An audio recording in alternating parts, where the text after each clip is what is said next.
আপনাকে? ইতিকার প্রশ্নে মাথা নাড়িয়ে সম্মতি দেয় ইনান। আপনি ওয়াসিমের সাথে জেদ ধরে আমায় বিয়ে করেছেন, তাই না? আমায় নিয়ে কেন খেলছেন? আমি হতদরিদ্র এতিম বলে? সহসা মাথা চারা দিয়ে রাগ উঠে গেছে ইনানের। রক্তিম চোখে ইতিকার দিকে দৃষ্টি আবদ্ধ করে দুগাল চেপে ধরে তার। শুনো মেয়ে, যা ছিল তা অতীত। বর্তমানে আমি আপনার জন্য সব করছি, আপনাকে খুশি করতে নিজের চাওয়া পাওয়া ভুলে যাচ্ছি। তারপরেও যদি এমন প্রসঙ্গ ওঠে তবে আমার রাগ কোন আসমানে ওঠে তা কি বুঝতে পারেন? আমি তো আপনার জীবনে নিতান্তই একজন আগন্তুক ব্যক্তি। ইতিকা কথাটি বলে আবারও দৃষ্টি নত করে। ইনান তার চিবুক উপরে তুলে নেয়, কানের কাছে মুখ নিয়ে ফিসফিস করে বলে, সে আগন্তুক, এখন আমার আসক্তি। সময়টা প্রাতঃকাল। চারদিকে পাখির কিচিরমিচির শব্দে মুখরিত। আধারকে পেছনে ফেলে সূর্যি মামা আলো নিয়ে উঠছে। ঘরের দোর খুলে বাইরে বেরিয়ে এলো মিহি, হাতে তার ছাই।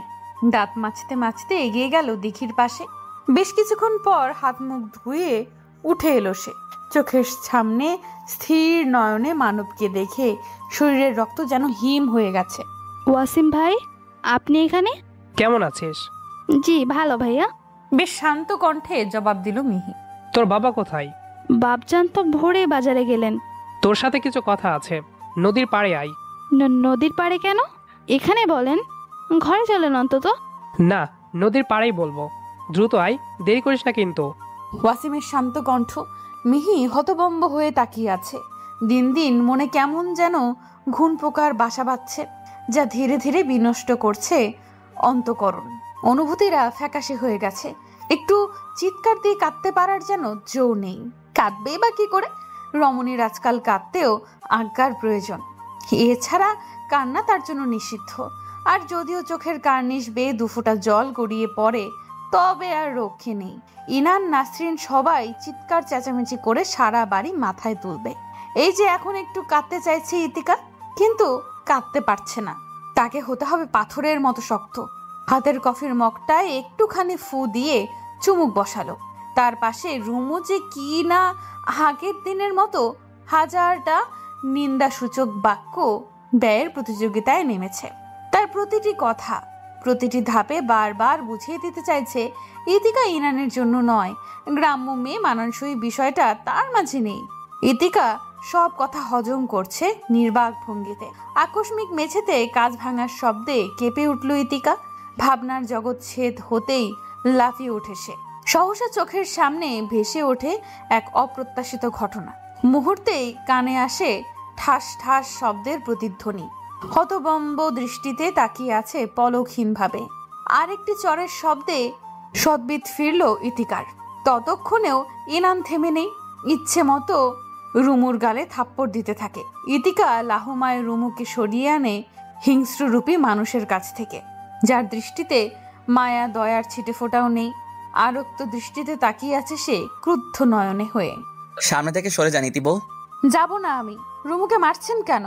তার কৈফিয়ত আপনাকে দিতে বাধ্য নই। বেশ, তবে আমিও সরব না। ইতিকার দৃঢ় প্রত্যয়। তবে সেটা আর বেশিক্ষণ স্থায়ী হলো না। ইনান ঝটকায় সরিয়ে দিল ইতিকাকে। এতটাই জোরে ছুঁড়ে মারে মেয়েটি তৎক্ষণাৎ মেঝেতে পড়ে যায়। হাতের তালুর অংশে খানিকটা ছিলে গেছে, তবুও সেদিকে পাত্তা না দিয়ে আবারও ছুটে আসতে নেয় রুমুর কাছে। অতি অল্প সময়ের মধ্যে অলিদ তার হাত ধরে নেয় এবং ইনানের সম্মতি পেয়ে তাকে টানতে টানতে নিচে নামিয়ে আনে। কাপা কাপা হাতে অলিদের হাত থেকে দ্রুত পানির গ্লাসটি হাতে তুলে নেয় মেয়েটি। ঠক ঠক করে কাঁপছে তার শরীর। নিঃশ্বাস বন্ধ হয়ে আসার উপক্রম হয়েছে। গলার স্বর বসে গেছে। দ্রুত পানি পান করে চোখ তুলে তাকায় মেয়েটি। অলিদ টিস্যু বাড়িয়ে দেয় তার দিকে। ঠোঁট থেকে গলায় জামা কাপড়ে পানি পড়ে সবটা ভিজে আছে। এত অস্থির হচ্ছেন কেন ভাবি? অস্থির? অস্থির হব না আমি। উনি মেয়েটা মারছেন কেন? কাল সে আপনাকে কি বলেছিল? কই কিছু না। আমরা তো শুধু... চুপ করেন ভাবি। আজ আমরা অনেকক্ষণ যাবৎ আপনাদের আড়ালে ছিলাম। রুমু যে কথার ধাঁচে আপনাকে বারবার অপমান করছে সেটা আপনি বুঝেও না বোঝার ভান করেছিলেন। কাল কি বলেছে সেটা আমরা জানি না, তবে আজকে যে মেয়ে এতটা হেয় করেছে আপনাকে কাল যে করেনি তার নিশ্চয়তা কি? তাই বলে এতগুলো থাপ্পড়? রুমুকে আমি তার ছোটবেলা থেকে চিনি। মেয়েটি অসাধারণ, সারাদিন রং তুলি আর আঁকিবুকি পেন্টিং নিয়ে ব্যস্ত। কিন্তু মেয়েটা হঠাৎ তোমার পিছনে লাগলো কেন বুঝলাম না। নিশ্চয় ওয়াসিমের চাল। ওয়াসিম? আপনাকে যেদিন গ্রামে ইনান ফিরিয়ে আনতে যায় সেদিন ওর মামার বাড়ির সবাই এসেছিল ইনান এবং রুমুর বিয়ের সম্বন্ধ নিয়ে, কিন্তু ইনানের পক্ষ থেকে সবকিছু নাকচ করা হয়েছে। বিষয়টি একদিক থেকে অপমানজনক, তাই হয়তো এমন করছে সে। তাছাড়া ইনান এবং রুমুর বিয়ে হলে আপনাকে পাওয়া সহজ হয়ে যেত ওয়াসিমের। ইতিকা ফস করে শ্বাস ছাড়ল।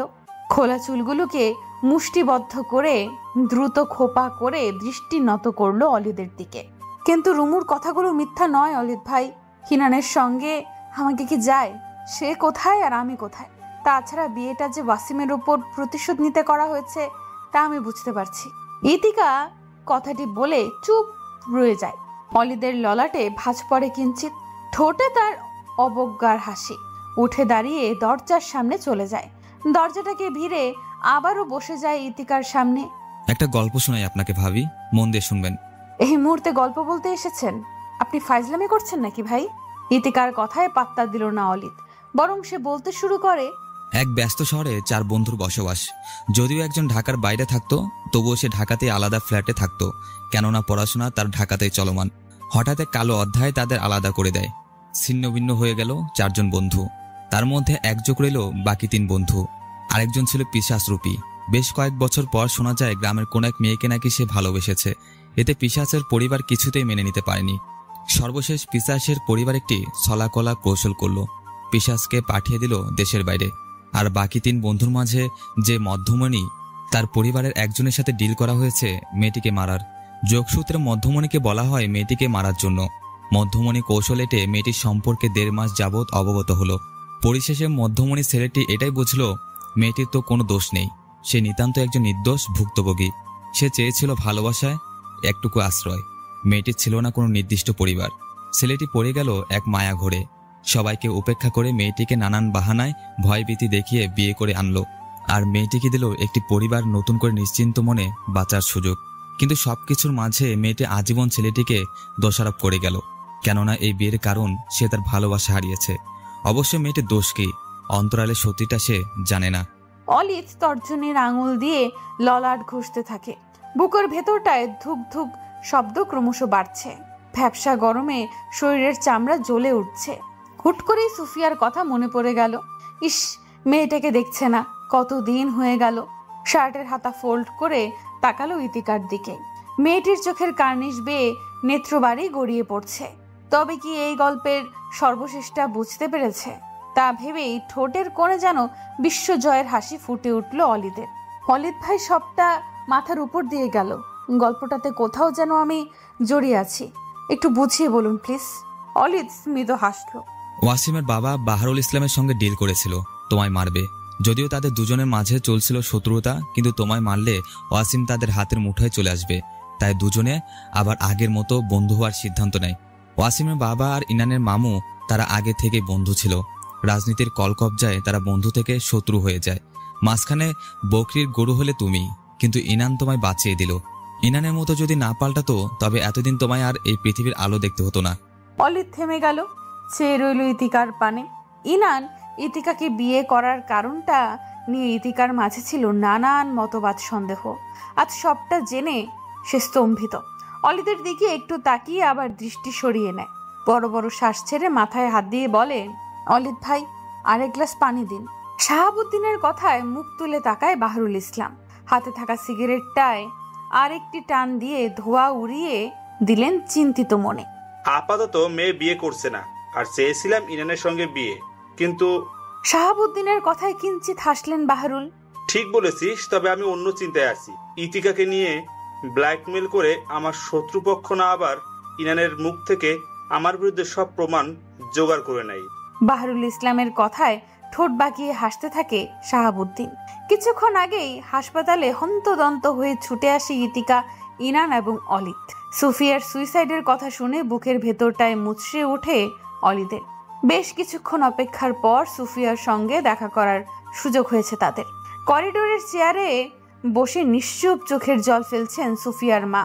ইনান তাড়াহুড়ো করে কেবিনে প্রবেশ করে, তার পেছনে অলিদ এবং ইতিকা। মরতে শখ হয়েছে? এত নিম্নমানের বিষ পেলি কোথায়? আমাকে বলতে একদম হাই পাওয়ারের বিষ এনে দিতাম, এক ডোজেই যথেষ্ট। ইনানের স্থির চিত্তের কথায় চমকে তাকায় সুফিয়া। ইনানের চোখে চোখ রাখতেই দু ঠোঁটের ফাঁক দিয়ে কোনো কথা আসছে না তার। গলার কোথাও যেন কাটা বিঁধে আছে। ইনানের আরক্ত দৃষ্টির রুষ্ট কণ্ঠে সে হতবাক। কিরে তাকিয়ে কি দেখছিস? জানিস না এখনকার বিষে ফরমালিন মেশানো থাকে? বর্তমান সময়ের বিষ খেলে সর্বোচ্চ হাসপাতালে ভর্তি হতে পারবি, তবে মরবি না। ইনানের কথায় যৌক্তিকতা খুঁজে পেল না অলিদ। ইতিকা বাক্যহীন তাকিয়ে আছে অবাক পানে। অলিদ গলা ঝেড়ে কেশে এগিয়ে গেল সুফিয়ার কাছে। এমনটা করলি কেন সুফিয়া? আমাকে বললে এবারও বিয়েটা ভেঙে দিতাম। অন্তত এর আগে 12টা বিয়ে ভেঙেছি, এবারটাও ভাঙতাম। তাই বলে তুই সুইসাইড করতে যাবি? বাবা হুট করে দুপুরে এসে বললেন, সন্ধ্যার পর এঙ্গেজমেন্ট, তোমার বন্ধুদের চাইলে ইনভাইট করতে পারো। আমার মাথা কাজ করছিল না। বাবাকে বারবার বলেছি ওয়াসিমের পরিবারের সাথে যোগাযোগ করো, কিন্তু বাবা শুনলেন না, বরং আমার গায়ে হাত তুললেন। তাই বলে মরবি? ওই ছেলের মাঝে কি আছে সোফিয়া? আঙ্কেল তো তোকে জলে ভাসিয়ে দিচ্ছে না, কিন্তু তোর ওই নোংরা চরিত্রের ওয়াসিমকেই চাই। একটা মানুষের জীবনে সবচেয়ে বাজে অধ্যায় কি জানিস? ভুল মানুষের প্রেমে পড়া, সেই মানুষটাকে নিঃস্বার্থভাবে ভালোবাসা। আর যা তুই বর্তমানে করছিস, এখনও সুযোগ আছে, নিজেকে সামনে নে। ওয়াসিমের সাথে নিজের জীবন জড়ানো মানে জাস্ট তুই শেষ হয়ে যাবি। ইনান কথাটি বলেই শব্দ করে শ্বাস ছাড়ল। তার পাশে ইতিকা তাকিয়ে আছে আকাশ পানে। তার পায়ের নিচের মাটিটা যেন সরে গেছে। ফিস ফিস করে আনমনে বলে, আপু ওয়াসিমকে ভালোবাসে। মেয়ের সুইসাইডের আকস্মিক পরিস্থিতিতে দিশেহারা হয়ে পড়েন সুফিয়ার বাবা। অবশেষে কোনো উপায়ন্তর না পেয়ে ওয়াসিমের সাথে সাক্ষাৎ করেন তিনি। ওয়াসিমের বাবাকে সবটা জানানো হলে তিনি নির্দ্বিধায় সুফিয়াকে বাড়ির পুত্রবধূ করতে রাজি হয়ে গেলেন। সুফিয়ার বেডের পাশে ইনান, অলিদ, ইতিকা সহ তার বাড়ির সকলেই উপস্থিত। হঠাৎ করে কেবিনে প্রবেশ করে সুফিয়ার বাবার সঙ্গে ওয়াসিম। ওয়াসিমকে দেখেই কর্তব্য বিমূঢ় ইনান, অলিদ, ইতিকা। ওয়াসিম এগিয়ে আসে সুফিয়ার কাছে, কোনো ভনিতা ছাড়াই বলে, তুই এত পাগল এই মূর্খ বেয়াদব ছেলেটার জন্য সুসাইড করতে গেলি কেন বোকা মেয়ে? আমি কি তোকে কম ভালোবাসি নাকি? ছোট থেকেই তোকে দেখছি। চিন্তা করিস না, এবার যা হবে ঠিকঠাক হবে। 2 দিন পরেই আমাদের বিয়ে। দ্রুত সুস্থ হয়ে যা। ওয়াসিমের শান্ত স্বরের কথায় অশান্ত হয়ে পড়ে অলিদ। অস্বাভাবিকভাবে হঠাৎ করেই সে ঘামছে। দ্রুত কেবিন থেকে বেরিয়ে নিজেকে একা করে নেয়। অস্থিরতা মাথায় চেপে বসেছে। পরিস্থিতির সবটা তার হাতের বাইরে চলে গেছে। অপরদিকে ওয়াসিমের দিকে তির্যকভাবে তাকিয়ে আছে ইতিকা। ওয়াসিম আর চোখে একবার দেখে নিল ইতিকাকে। উপস্থিত 5 জন মানবের মনে আজ 5 রকমের অনুভূতি। কেউ বা চাতক পাখির ন্যায় তাকিয়ে আছে প্রশ্নের উত্তর চেয়ে, কেউ বা হারানোর প্রাপ্তির খুশিতে বাক্যহীন, আর কেউ ভালোবাসা হারানোর ভয়ে বিবর্ণ পরিস্থিতিতে। মহান্য সময়টাতে বেশ জমজমাট হয়ে উঠেছে বিয়ে বাড়ি। স্বল্প আয়োজনে রিসোর্টে বিয়ের সকল কার্যক্রম শেষ করার সিদ্ধান্ত নেন সুফিয়ার বাবা মোস্তাফিজ। মেয়ের ঠোঁটে হাসি দেখে আনন্দ ফিরে পেলেও মানসিকভাবে একদম ভেঙে পড়েছেন তিনি। অশিষ্ট একটি ছেলের হাতে মেয়েকে তুলে দিয়ে ভবিষ্যৎ জীবন কোন পর্যায়ে যাবে ভাবতে গা শিউরে উঠছে তার। হালকা হিমেল হাওয়ার সাথে আকাশে কালো মেঘের আনাগোনা দেখা যাচ্ছে। চারদিকে লাইটিং এর ব্যবস্থা, এছাড়াও আর্টিফিশিয়াল ফুলের সাহায্যে সাজানো হচ্ছে পুরো রিসোর্ট। অলিদ শার্টের হাতা ফোল্ড করে এগিয়ে গেল মিস্টার মোস্তাফিজের সামনে। আঙ্কেল, সুফিয়া কোথায়? অলিদ মাথা নাড়িয়ে চলে গেল। 2-4টা রুম খোঁজাখুঁজি করে স্বল্প সময়ে পেয়ে গেল সুফিয়ার রুম। মেয়েটির হাতে গায়ে হলুদ শাড়ি সহ ফুলের গহনা। পাশে বসে আছে কয়েকজন বিউটিশিয়ান। সুফা আসবো? হ্যাঁ আয়। অলিদ রুমে প্রবেশ করে বারান্দায় চলে গেল।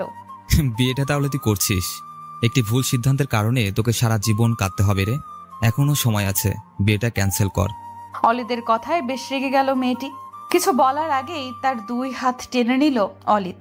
হাতের তালুতে বেশ নজরকাড়া মেহেদির ডিজাইন করা হয়েছে। মাঝখানে অবস্থান করছে ওয়াসিমের নাম। বিষয়টি অলিদের নজরে আসতেই অন্তঃকরণ থেকে চাপা ব্যথা অনুভব হলো। সুফিয়াকে 2 বাক্য করার সুযোগ না দিয়ে মাথা নুইয়ে বলে, ভালো থাকিস। এই বিয়ের প্রসঙ্গে আমার আর কিছু বলার নেই। গায়ে হলুদের শাড়ির কুচি ঠিক করে মাথা তুলে ইনানের দিকে তাকায় ইতিকা। মেয়েটির চোখ মুখ একদম শুকিয়ে গেছে, বড্ড উস্কো খুস্কো দেখাচ্ছে তাকে। আপনি রেডি হচ্ছেন না কেন? আম্মা তাড়া দিয়ে গেল দ্রুত তৈরি হতে। আমি রুমেই থাকবো, ভালো লাগছে না আমার। আপনিও যেতে পারবেন না দিবো? ইনানের কথায় বেশ চমকে যায় ইতিকা। আমি যাব না মানে? আমি কেন যাব না? ওয়াসিম বিয়ে করছে, আপনার কি কষ্ট হচ্ছে না? না, হচ্ছে না। হবে কেন?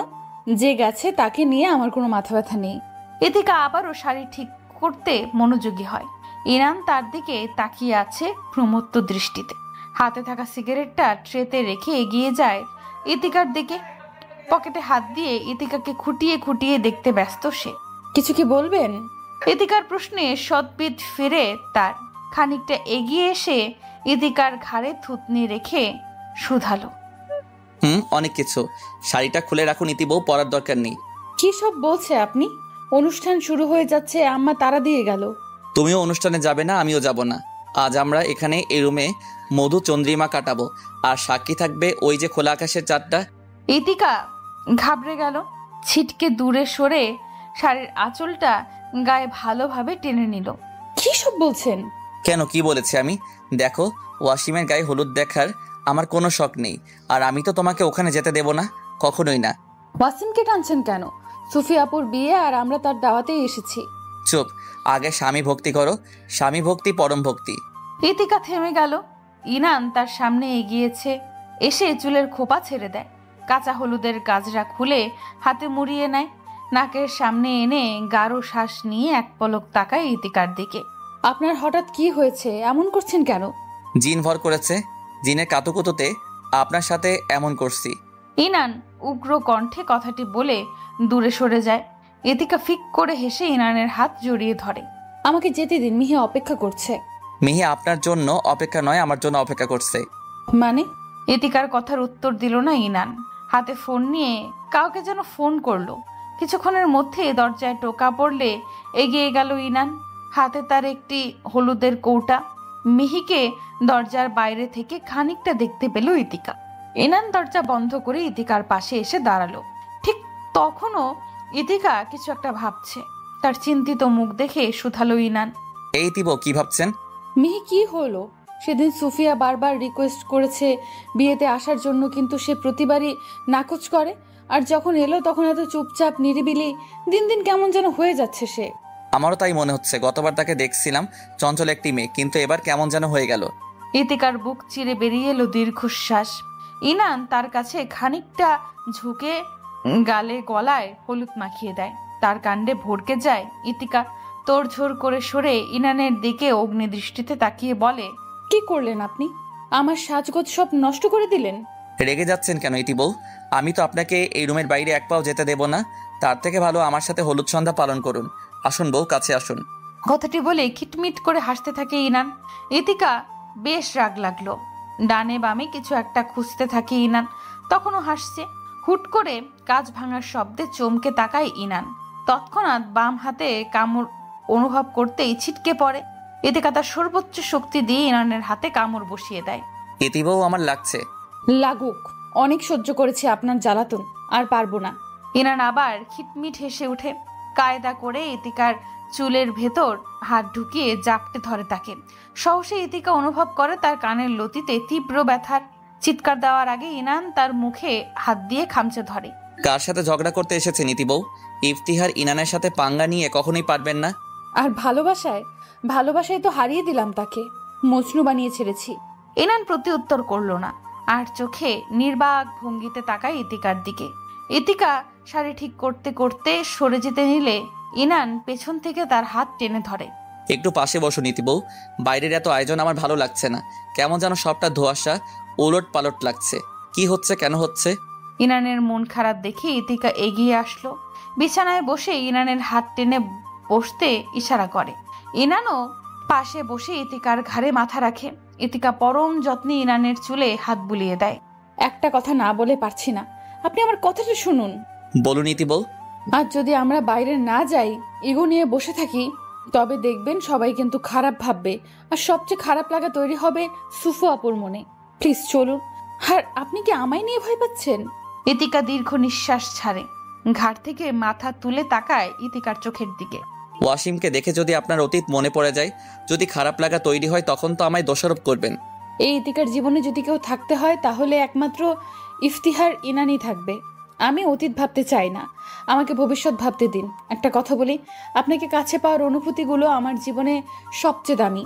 কিন্তু বিয়ের পরেও আমরা ঝগড়া করেছি, কাছে এসেছি, একে অপরজনকে ছুঁয়ে দেখেছি, কিন্তু তখনকার চেতনাটা এখনকার মতো তৃষ্ণাতুর হয়নি। ইনান স্মিত হাসে, প্রমত্ত ঘরে তাকিয়ে থাকে ইতিকার দিকে। চিবুকটা খানিকটা তুলে অধর ছুঁয়ে দেয় ইতিকার গালে। কানের সামনে মুখ নিয়ে ফিসফিস করে বলে, আগে তো অনুভূতি নিয়ে কাছে আসেননি, এসেছিলেন অভিনয়, দায়িত্ব আর অনুরাগ নিয়ে।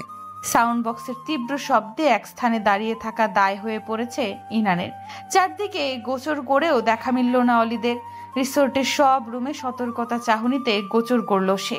না, ওয়াসিম কিংবা অলিদ কাউকেই পাওয়া যাচ্ছে না। একটি রুমে বেশ ফুলসহ প্রয়োজনীয় আসবাবপত্র রাখা, সেখান থেকে পরিচিত কারো কণ্ঠ পাওয়া যাচ্ছে। ইনান সজাগ হয়ে এগিয়ে গেল। ওয়াসিমের কণ্ঠ শুনে দরজায় আড়ি পাতল বেশ সতর্কতার সাথে। রুমটায় ওয়াসিম এবং তার মায়ের মাঝে বেশ তর্কাতর্কি বিবাদ লেগে আছে। ওয়াসিমের কথায় তেতে উঠলেন মিনা বেগম।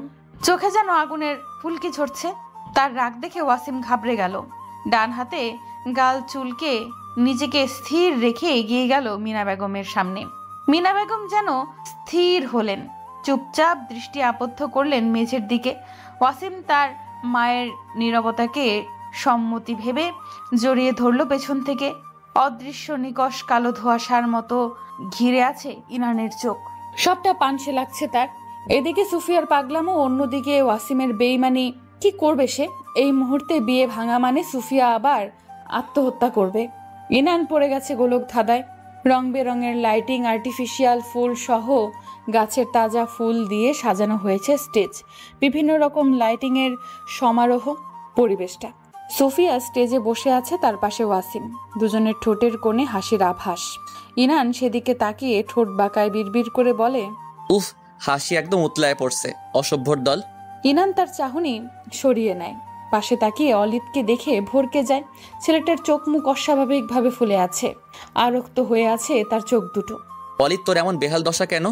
ইনানের প্রশ্নে চমকে তাকায় অলিদ।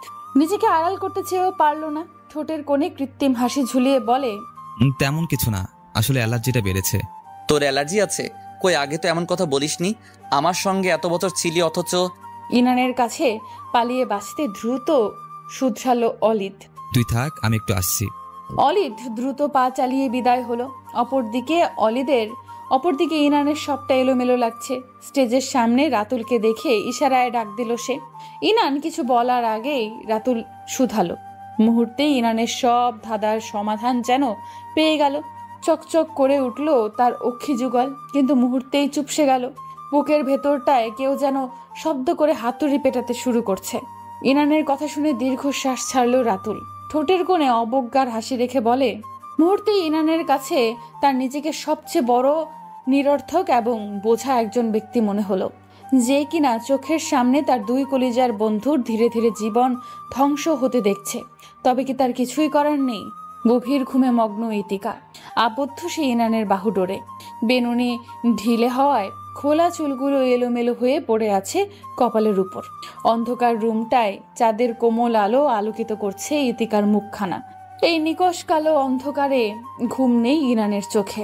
ইতিকার গালে কপালে কিছুক্ষণ পরপর অথর ছুঁয়ে দিচ্ছে, হাত বুলিয়ে দিচ্ছে আলতো করে, যেন যে কোনো মুহূর্তেই কেউ নিয়ে যাবে তার ইতিবউকে। ইতিকার কপালে ওষ্ঠ ছুঁয়ে চিলতে হাসে ইনান। আজ দুটি চাঁদ আমার গোচরে, একটি আমার নাগালে, আরেকটি আকাশবাণে। হঠাৎ নীরব স্তব্ধ রুমটায় প্রবলভাবে ভাইব্রেট হতে থাকে ইনানের ফোন। মোবাইলে সময় দেখেই চমকে যায় সে। এত রাতে অচেনা একটি নাম্বার থেকে ফোন আসায় দ্বিধায় পড়ে যায়। হ্যালো, কে বলছেন? ইনান ভাই, আমি মিহি। মিহি, তুই এত রাতে ফোন করলি কেন? আর এই নাম্বারটা কার? এটা আমার নতুন নাম্বার। আপনি একটু রিসর্টের বাইরে আসুন ভাই, দোহাই লাগে। এত রাতে? কসম লাগে ভাই, আমি বিপদে আছি। আপনি না বাঁচালে কেউ আমার সহায় হবে না। ইতিকাকে কিচ্ছু জানাবেন না প্লিজ। ইনান দ্বিধা দ্বন্দ্বে ভুগতে থাকে, তবুও মিহির আবদারে নিজেকে সায় দেয়। বেরিয়ে পড়ে দ্রুত রুম থেকে, আর যাওয়ার আগে বাইরে থেকে তালা দিয়ে বন্দি করে যায় তার ইতিবউকে। রাস্তার ধারে একটি মেয়ে দাঁড়িয়ে আছে, যার শরীর কাঁপছে থরথর করে। ইনানকে দেখে হাত দিয়ে ডেকে ইশারা করে কাছে ডাকে। ইনান তার অবস্থা দেখে এগিয়ে যায়। তৎক্ষণাৎ ছিটকে দূরে সরে যায় মিহি। ভাইয়া, আমাকে ছুবেন না, আমি অপবিত্র। এই মেয়ে, মাথায় কি সমস্যা দেখা দিয়েছে? কি বলছো এইসব? আত্মহত্যা করা ছাড়া আমি কোনো পথ পাচ্ছি না ভাইয়া। তবুও আজ কেন জানি বারবার আপনার কথা মনে পড়ছে। আপনাকে কথাগুলো না জানালে আমার সাথে যা হয়েছে বাকিদের সাথেও হয়তো তাই হতো। ইনান ঘাবড়ে গেল। আশেপাশে তাকিয়ে মিহিকে ইশারা করে গাড়িতে বসতে। মিহিও বাক্য ব্যয় না করে গাড়ি চড়ে বসে। দুজনে বেশ খানিকটা পথ এগিয়ে গিয়ে গাড়ি থামায়। ইনান চাতক পাখির ন্যায় তাকিয়ে প্রশ্ন ছুড়ে দেয় মিহির দিকে। এবার বলো মিহি, কি হয়েছে তোমার সাথে? আর কাল থেকে তোমায় আপসেট দেখাচ্ছে কেন? আমি ধর্ষণ হয়েছি ভাইয়া। আমি একজন ধর্ষিতা। কথাটা বলেই হাউমাউ করে কেঁদে ওঠে মিহি। ইনানের চোখে মুখে বিস্ময়ের ছাপ। এমন একটা কথা শোনার জন্য মোটেও প্রস্তুত ছিল না সে। হোয়াট? পাগল হয়ে গেছো তুমি? এসব কি পাগলের প্রলাপ বকছো? ভাইয়া আমাকে বিশ্বাস করুন, আমি সত্যিটা বলছি। আপনাকে বলা ছাড়া আর কাউকে বলার মতো আমি সুযোগ পাইনি কিংবা সাহস পাইনি। একটা মানুষ কি করে এত নিম্নমানের হতে পারে ভাবতেই আমার গাগুল শিউরে উঠছে। অন্তত ইতিকার জন্য হলেও আপনাকে সত্যিটা জানতে হবে। মিহি, শক্ত হও। কি হয়েছে আমায় খুলে বলো। আর কে করেছে তোমার সাথে এমন? ওয়াসিম। ওয়াসিমের নামটা শুনতেই ইনানের বাকশক্তি যেন লুপ্ত হয়েছে। হতবাক দৃষ্টি ধীরে ধীরে আরক্ত হতে থাকে। সবটা খুলে বলো আমায় মিহি। প্রথম দিন সেদিন সকালে। অতীত। সময়টা প্রয়াতকাল। চারিদিকে পাখির কিচিরমিচির শব্দে মুখরিত। আধারকে পেছনে ফেলে সূর্যি মামা আলো নিয়ে উঠেছে। ঘরের দোর খুলে বাইরে বেরিয়ে এলো মিহি। হাতে তার ছাই। দাঁত মাজতে মাজতে এগিয়ে গেল দিঘির পারে। বেশ কিছুক্ষণ পর হাত মুখ ধুয়ে উঠে এলো সে। চোখের সামনে স্থির নয়নে মানবকে দেখে শরীরের রক্ত যেন হিম হয়ে গেছে। ওয়াসিম ভাই, আপনি এখানে? কেমন আছিস? জি ভালো ভাইয়া।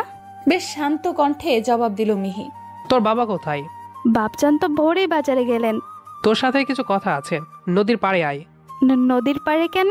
এখানেই বলেন, ঘরে চলেন অন্তত। না, নদীর পাড়েই বলবো, দ্রুত আয়, দেরি করিস না কিন্তু।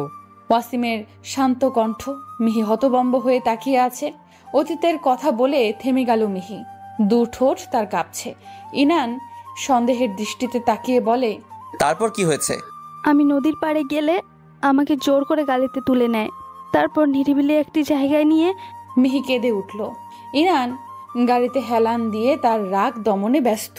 ওয়াসিম আমাকে শর্ত দিয়েছিল, কাউকে কিছু বললে আব্বা আম্মাকে মেরে ফেলবে। তাই আমি কাউকে কিচ্ছু বলিনি। এভাবে সময় কাটতে থাকে।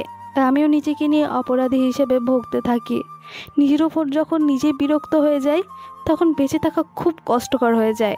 আজ গায়ে হলুদ শেষে সবাই যখন ঘুমে মগ্ন, তখন আমার হাত মুখ বেঁধে আবারও তুলে আনে ওয়াসিম। নিয়ে যায় একটি আস্তানায়।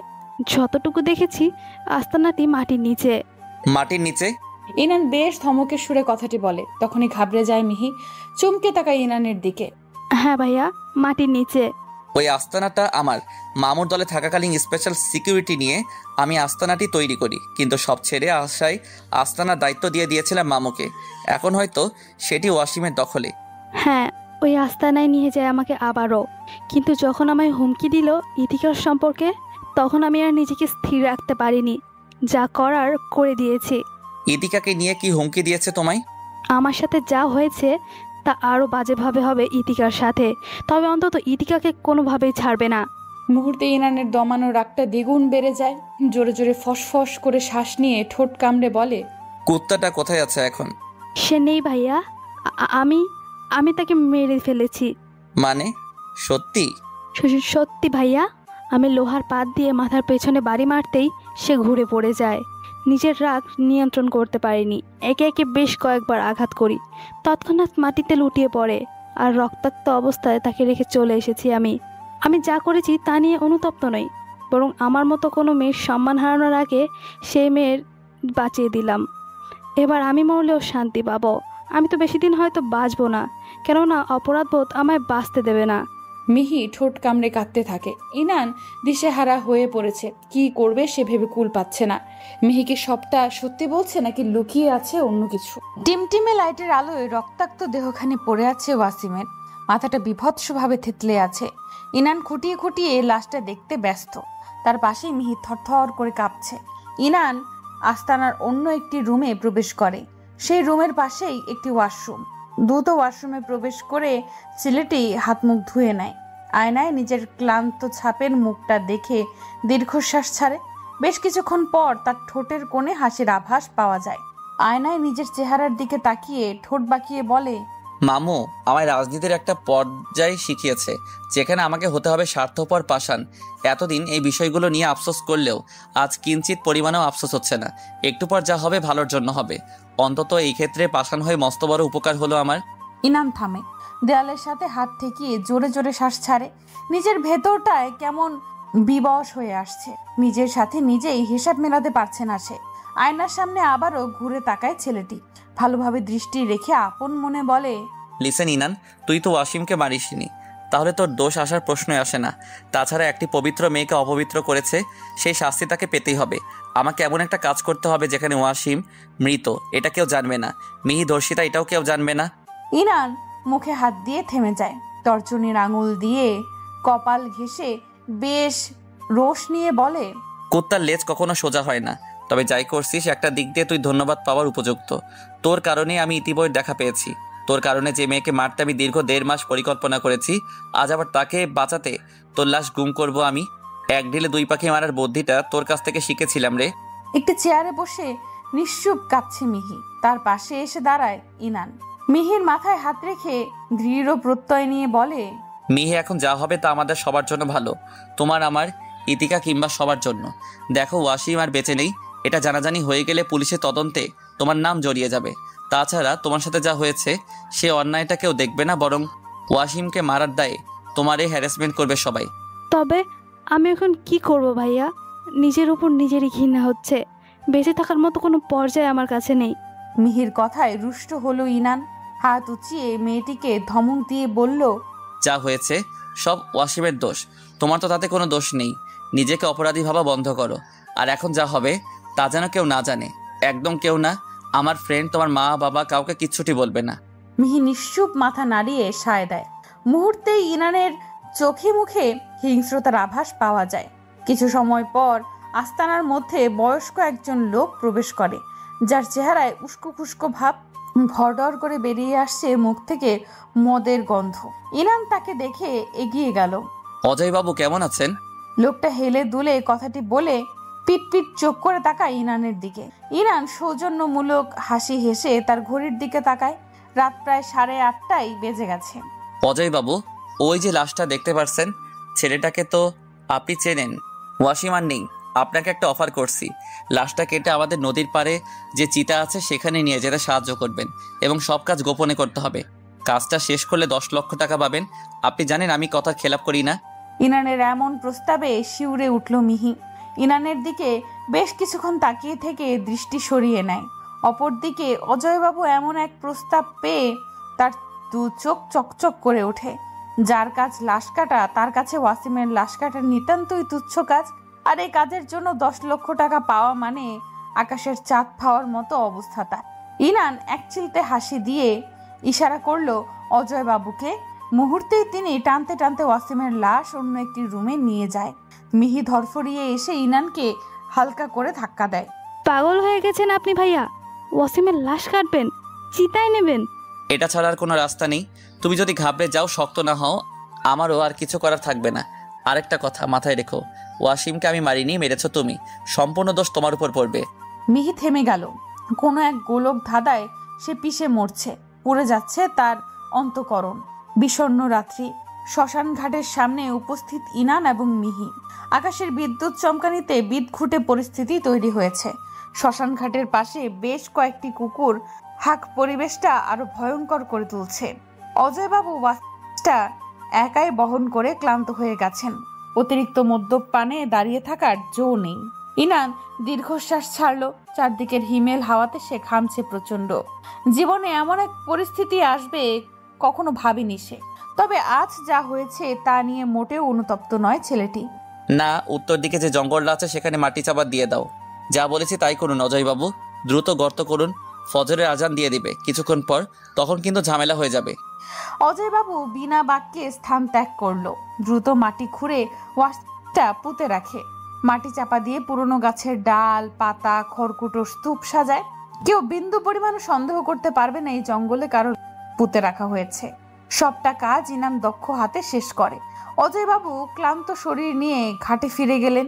গায়ে লেগে থাকা রক্তের জামাটা খুলে অন্য একটি ব্যাগ থেকে নতুন জামা পরে ইনানের সামনে হাজির হয়। আপনি আপনার মতো করে চলে যান, আর টাকাটা কাল সকালে পাঠিয়ে দেব। এই দিন মদটা গলায় ঢেলে সব ভয় দূর করুন। ইনান অজয়বাবুর দিকে একটি মদের বোতল এগিয়ে দিলেন। মুহূর্তেই লোকটির চোখ মুখ যেন চকচক করে ওঠে। বোতলটি হাতে তুলে স্মিত হাসেন। নিরানন্দ পরিবেশটা বজ্রপাতের শব্দে ধীরে ধীরে বৃদ্ধি পাচ্ছে। ওয়াসিমের মৃত্যুটা যেন বিশ্বাস করতে পারছে না মিহি। সে বাক্যহীন তাকিয়ে আছে মাথা নুইয়ে। ইনান তার অবস্থা বুঝতে পেরে শান্ত সুরে বলে, রিসর্টে ফিরে সোজা নিজের রুমে চলে যাবে, আর কাল যা যা হবে তাতে ভুলেও মুখ খুলবে না। নিজেকে স্থির এবং চুপচাপ রাখবে, বাকিটা আমি সামনে নেব। মিহি মাথা নাড়িয়ে সায় দেয়। ইনান পকেট থেকে ওয়াসিমের ফোনটা হাতে তুলে নেয়। তার ফোন থেকে প্রথমেই খুদে বার্তা পাঠায় সুফিয়ার উদ্দেশ্যে। সেখানে লেখা ছিল, বিয়েটা আমি করতে পারবো না, এই মুহূর্তে দেশ ছাড়ছি আমি, ভালো থাকিস। সুফিয়ার নাম্বারে মেসেজ সেন্ড হতেই দ্বিতীয় মেসেজটি করা হয় শাহাবুদ্দিনের নিকট। বাবা, আমি দেশের বাইরে চলে যাচ্ছি, বিয়েটা করতে পারবো না, নিজের যত্ন নেবে, মায়ের খেয়াল রাখবে। খুদে বার্তা পাঠানো শেষে ইনান সিমটা খুলে ভেঙে ফেলে দেয় মাছ পুকুরে। ফজরের আজানের ধ্বনিতে মুখরিত চারদিক। রিসোর্টে ফিরে ইনান রুমে প্রবেশ করে দ্রুত ওয়াশরুমের দিকে পা বাড়ায়। গোসল শেষে গা এলিয়ে দেয় ইতিকার পাশে। ক্লান্ত শরীরটা বিবশ হয়ে দু চোখ সহসা বন্ধ করে নিল। সবার চিৎকার চেঁচামেচিতে ঘুম ভাঙল ইনান এবং ইতিকার। বাইরে চিৎকার দিয়ে কাঁদছে সুফিয়া। দেয়াল ঘড়িতে চোখ বুলিয়ে সকাল 8টা বাজতে দেখে বিরক্তে মুখ কুচকে নেয় সে। ইতিকা হন্তদন্ত হয়ে ছুটে যেতে নিলেই ইনান পেছন থেকে হাত খামচে ধরে। কোথায় যাচ্ছে রীতি বউ? বাইরে কেউ কাঁদছে, ছাড়ুন আমায়। অপেক্ষা করুন, আমিও আসছি। দূর, ছাড়ুন তো। ইতিকা ইনানের হাত ছাড়িয়ে দ্রুত রুম থেকে বেরিয়ে যায়। তার বুকের ভেতরটায় দুরু দুরু করছে। বিয়ে বাড়ির ভরা মজলিসে কার কি হয়েছে ভাবতে ভাবতে দরজা খুলে বেরিয়ে যায়। ইতিকা পৌঁছে সুফিয়াকে অবচেতন অবস্থায় দেখতে পায়। মেয়েটির মাথা কোলে নিয়ে কাঁদছে তার মা। পাশে দাঁড়িয়ে আছে গম্ভীর দৃষ্টিতে ওয়াসিমের বাবা মা। ভরা মজলিসে ছেলেটা মুখে চুনকালি লাগিয়ে কোথায় নিরুদ্দেশ হলো ভেবে কুল পাচ্ছে না তারা। ইতিকা জোরে জোরে শ্বাস ছেড়ে নাসরিনের কাছে এগিয়ে আসে। আম্মা, কি হয়েছে? আন্টিরা কাঁদছেন কেন? অসীম চলে গেছে রে মা। এই মেয়েটাকে এখন কে বিয়ে করবে এই মুহূর্তে? চলে গেছে মানে? ঘুম থেকে উঠে সুফিয়া একটি মেসেজ পায়, যেখানে লেখা ছিল অসীম তাকে বিয়ে করতে পারবে না, সে দেশ ছেড়ে চলে যাচ্ছে। একই বার্তা তার বাবা মায়ের ফোনেও পাঠায়। সুফু আপুর এখন কি হবে? সেটাই তো ভাবছি আমি। অন্তঃকরণে ভেতরটা মুচড়ে উঠল ইতিকার। ক্রোধোন্নত সুফিয়ার সচ্ছল মুখখানা দেখে দু চোখ ভিজে উঠল। অপরদিকে দরজায় হেলান দিয়ে সবার অবস্থা দেখছে ইনান। মিহির সঙ্গে চোখাচোখি হতেই চুপ থাকতে ইশারা করে সে। অলিদ ছুটে আসি ইনানের কাছে। এসব কি হচ্ছে? ওয়াসিম চলে গেছে, এদিকে সুফিয়া সেন্সলেস হয়ে গেছে। কেন, তোর কষ্ট হচ্ছে খুব? ফাজলামো করিস না ইনান, সুফিয়া আমাদের ফ্রেন্ড, তার ভালো মন্দ দেখা তো দায়িত্ব আমাদেরও আছে। ভালো মন্দ দেখার আমাদের দায়িত্ব ছিল বলেই বারবার বারণ করেছিলাম ওয়াসিমের কাছ থেকে দূরত্ব বজায় নিয়ে চলতে, কিন্তু সে সবটা ঘেটে ঘ করে দিয়েছে। সব কাজে ঘাট দাঁড়াবো মানায় না। সে কি অতীত ভুলে গেছে? এমন ধর্ষণ। থাম ইনান, ভরা বাড়ি, আস্তে কথা বল, সেটা অতীত ছিল। ইনান থেমে গেল, মুখে যেন কুলু পেটে নিয়েছে। ওয়াসিম কখন বাড়ি থেকে বেরিয়ে যায় তা দেখার জন্য রিসোর্টের সব সিসি ক্যামেরা চেক করে বাহরুল ইসলামের লোকজন। কিন্তু অদ্ভুত বিষয় হলো, রাত 12টার পর সব সিসি ক্যামেরাগুলো অফ হয়ে যায়, যার কারণে ওয়াসিম কোনো হদিশ পাওয়া যায় না। ইনান বিষয়টি নিয়ে প্রথমে ভয় থাকলেও পরবর্তীতে নিশ্চিন্ত মনে হাসতে থাকে। সবার সামনে সন্তপ্ত অবস্থায় থেকে মনে মনে বলে, মানুষ নিজের জালে নিজেই অদ্ভুতভাবে ফেসে যায়, যেমনটা আজ তোর সাথে হয়েছে ওয়াসিম। সিসি ক্যামেরা অকেজো করেছিস মিহিকে তুলে আনতে, কিন্তু দেখ মিহি, আমরা দুজনেই বেঁচে গেলাম। কেউ জানলো না আমরা কখন বাড়ি ফিরেছি আর কখন বেরিয়েছি। সারা দিন গড়িয়ে রাত ফিরে এলো, এখনো কেউ সিদ্ধান্ত নিতে পারেনি সুফিয়ার কি হবে। মেয়েটি ওয়াসিমকে ছাড়া কাউকে বিয়ে করবে না বলে জেদ ধরে বসে আছে। অপরদিকে সুফিয়ার বাবা মোস্তাফিজ ইনানের বাবার হাত ধরে নিশ্চুপ কেঁদে যাচ্ছে। তার কান্নায় ইনানের কাছে ফিরে এলেন ইব্রাহিম। মুহূর্তেই প্রতিপন্ন হলো ইনান। হারানো প্রাপ্তি ফিরে পাওয়ার আনন্দে মাথা নেড়ে সায় দেয়। তুমি আঙ্কেলের সাথে কথা বলো বাবা, আঙ্কেল চাইলে অবশ্যই বিয়েটা হবে। ভারী বর্ষণে গুমরা পরিবেশ। ধীরে ধীরে রাত গভীর হতে যে যার রুমে ফিরে যায়। ওয়াসিমের সাথে এখনো যোগাযোগ করার সুযোগ পায়নি কেউ। এক প্রকার হুমকি ধামকিতে সুফিয়াকে বিয়েতে রাজি করান তার বাবা মা। অবশেষে অলিদের সম্মতিতে বিয়েটা সম্পূর্ণ করা হয়। রিসোর্টের বিশাল বড় ছাদহীন চত্বরে দাঁড়িয়ে আছে অলিদ। সুফিয়ার রুমে ঢোকার মতো সাহস আজকে পাচ্ছে না। বিয়ের পর নববধূর হাতে দুটো চর গালে পড়ে গেছে, এগুলো ভাবা যায়? কবুল বলার ঘন্টাখানেক পর বউয়ের হাতে ঠাস ঠাস করে দুটো চর গালে পড়বে, তাও কাঁপতে বারণ করায়। ঘাড়ে কারো হাতের স্পর্শে চমকে তাকায় সে। ইনানকে দেখে স্বস্তির শ্বাস ছাড়ে। এত রাতে এখানে কি অলিদ? আজকের আবহাওয়াটা সুন্দর, বৃষ্টির জলে ধুয়ে যাক অতীতের আত্মগ্লানি। যা রুমে যা। পাওয়া যাবে না, সুফু মারবে। মারবে শব্দটা শুনেই ব্রু কুচকায় ইনান। মারবে মানে কি বলছিস এইসব? অলিদ চুপসে যায়। ইনান তার অবস্থা বুঝতে পেরে আশ্বাস সুরে বলে, মারবে না, তুই চুপচাপ রুমে যা আগে। মানিয়ে নে দোস্ত, মেয়েটা যে বোকামি করেছে তুই এখন বুঝিয়ে দে। সে ওয়াসিমের থেকেও বেটার কাউকে জীবনে পেয়েছে। মুহূর্তেই অলিদের ঠোঁটের কোণে হাসির রেখা ফুটে উঠেছে। ইনানকে খুঁজতে খুঁজতে বিরক্ত ইতিকা। বেশ কিছুক্ষণ যাবৎ ছেলেটার দেখা নেই, অলিদেরও খোঁজ নেই। সে নিশ্চয়ই বউয়ের আঁচলে মুখ লুকিয়েছে। কারো দেখা না পেয়ে ইতিকা যখন রুমে যেতে নেয় তখনই দেখা হয় রাতুলের সঙ্গে। এই রাতুল ভাইয়া। রাতুল ঘুরে তাকায় ইতিকাকে দেখে গাঢ় শ্বাস ছাড়ে। ভারী বর্ষণের সাথে সাথে আকাশের হাক ক্রমশ বেড়ে চলেছে। ইনান রিসোর্টের নিচের রুমে ফিরে আসে। অন্ধকার রুমে বেশ খানিকটা অবাক হয় সে। লাইট জ্বালাতেই চোখের সামনে গোচর হয় উবু হয়ে শুয়ে থাকা ইতিকার মুখ। রুমের চারদিকে উটকো গন্ধ নাকে আসতেই ব্রু কুচকে যায় তার। ইতিবউ, এই ইতিবউ, এই মেয়ে মদ গিলেছিস তুই? কোথায় পেলি মদ? ইনানের ধমকে চোখ পিট করে তাকায় ইতিকা। আমায় আপনি তুই করে বলছেন? বকছেন কেন আমায়? ইতিবউ, এসব ছাইপাস কেন গিলেছেন? কে দিয়েছে আপনাকে এইসব? বলবো না, না বলবো না। দুটো চট লাগিয়ে সব ভংটং ছুটিয়ে দেব। আপনি আমায় মারবেন, আমি চলে যাব ওয়াসিমের কাছে। ইতিকার নেশা ঘরে কথাটি বলে মুখ গোমরা করে রাখে। ইনান মেয়েটির হাত টেনে বক্ষপিঞ্জরে জড়িয়ে ধরে নেয়। ওয়াসিমের কাছে যাবে মানে? ওয়াসিম এখন কবরবাসী, তার কাছে আমি তোমায় কিছুতেই যেতে দেব না। ছাড়ুন। আমি ধরেছি বলে আজ বেঁচে গেছো ইতিবউ। যদি আমি এখনো আমার দৃঢ়তা ভালোবাসা নিয়ে জড়িয়ে না রাখতাম তোমায়, তবে তুমিও খসে যেতে নোলকের মতো। এই আপনার চোখে পানি কেন? ইতিকা ইনানের গালে হাত ছুঁয়ে দেয়। ইনানের চোখের পানি বৃদ্ধা আঙ্গুল দিয়ে মুছে বুকে মাথা রেখে আলতো করে জড়িয়ে ধরে। তোমাতে আসক্ত হওয়ার আগে আমি অন্য একজনের মায়ায় পড়েছিলাম ইতিবউ, আর সেটা নিতান্তই আমার অতীত। সেই অতীতের রেশ ধরেই আজ এত কিছু। সময়টা আমরা যখন নতুন কলেজে উঠলাম, আমার সাথে ওয়াসিম, সুফিয়া, অলিদ, আমরা 4 বন্ধু ছিলাম এক সুতোয় এক টানে। আমাদের বাড়ির ড্রাইভার চাচার মেয়ে নোলক। টাকার অভাবে তার পড়াশোনা বন্ধ প্রায়। যেহেতু আমাদের বাড়িতে কোনো মেয়ে নেই, তাই বাবা মায়ের মেয়েদের প্রতি আলাদা টান ছিল। সুফিয়াকে খুব আদর করতেন তারা। মা দায়িত্ব নিলেন নোলকের পড়াশোনার, আর সেই সূত্রে নোলক আমাদের বাড়ি থাকতো মাঝে মাঝে। নোলক ছিল ফর্সা, নজর কাড়া সুন্দরী, যে কেউ তার প্রতি সহজে আকর্ষিত হতো। আমিও হয়েছিলাম, তবে রূপে নয়, তার কথার জাদুতে। সবার সঙ্গে মন ভোলানো হাসিতে কথা জমিয়ে রাখতো। তাকেও নতুন 10ম শ্রেণীতে ভর্তি করা হলো। সবটা ভালোই চলছিল। আমিও দিন দিন নোলকের প্রতি দুর্বল হয়ে গেলাম। অপরদিকে পাড়ার কিছু বাজে ছেলের সাথে ওয়াসিমের মেলামেশা বেড়ে যায়। এই নিয়ে তার সঙ্গে আমাদের বহুবার ঝগড়া হয়েছে, কিন্তু ছেলেটি শোধরায়নি। পাড়ার সেই বাজে ছেলেগুলো নোলককে উত্ত্যক্ত করত সুযোগ পেলেই। এই নিয়ে আমার সাথে তাদের অনেকবার ঝগড়া হয়েছে। কেটে গেল বেশ কয়েক মাস। ভালো মন্দ সব কিছু নিয়ে আমরা সুখেই ছিলাম, কিন্তু ওয়াসিম সেই ভালোর মাঝে বিষ নিয়ে ফেলল। সুযোগ বুঝে পাড়ার ছেলেগুলোর হাতে নোলককে তুলে দেয়। তারপর মেয়েটার সাথে চলতে থাকে পাশবিক নির্যাতন। সব ছেলে এবং ওয়াসিম সহ তাকে ধর্ষণ করে। সবটা জানাজানি হলে আমি যেন সব হারিয়ে ফেলেছিলাম। অন্ধকার গহীনে হারিয়ে যাচ্ছিলাম বারংবার। তাদের বিরুদ্ধে স্টেপ নিতে গিয়ে কোনো লাভ হয়নি, বরং মেয়ের শোকে স্ট্রোক করে মারা যান ড্রাইভার চাচা। এই বৃষ্টি দাগ ফেলে দেয় অলিদ এবং সুফিয়ার মনে। তারপর থেকে আমরা আলাদা। ইনান থেমে যায়, তার গলা ধরে আসছে, তবুও বিড়বিড় করে বলে, ওয়াসিমের স্বভাব চরিত্র খারাপ, মেনে নিলাম, তাই বলে সুফিয়াকেও তার জালে ফাঁসাবে? মেয়েটা বোকা, ওয়াসিমের পাল্লায় পড়েছে। তারপর খোঁজ পেলাম ওয়াসিমের প্রেমিকা। তুমি চাইলেই মেরে ফেলতে পারতাম, কিন্তু মারিনি। তার একমাত্র কারণ আমি চেয়েছিলাম আমাকে আর তোমাকে দেখে ওয়াসিম জ্বলে পড়ে যাবে।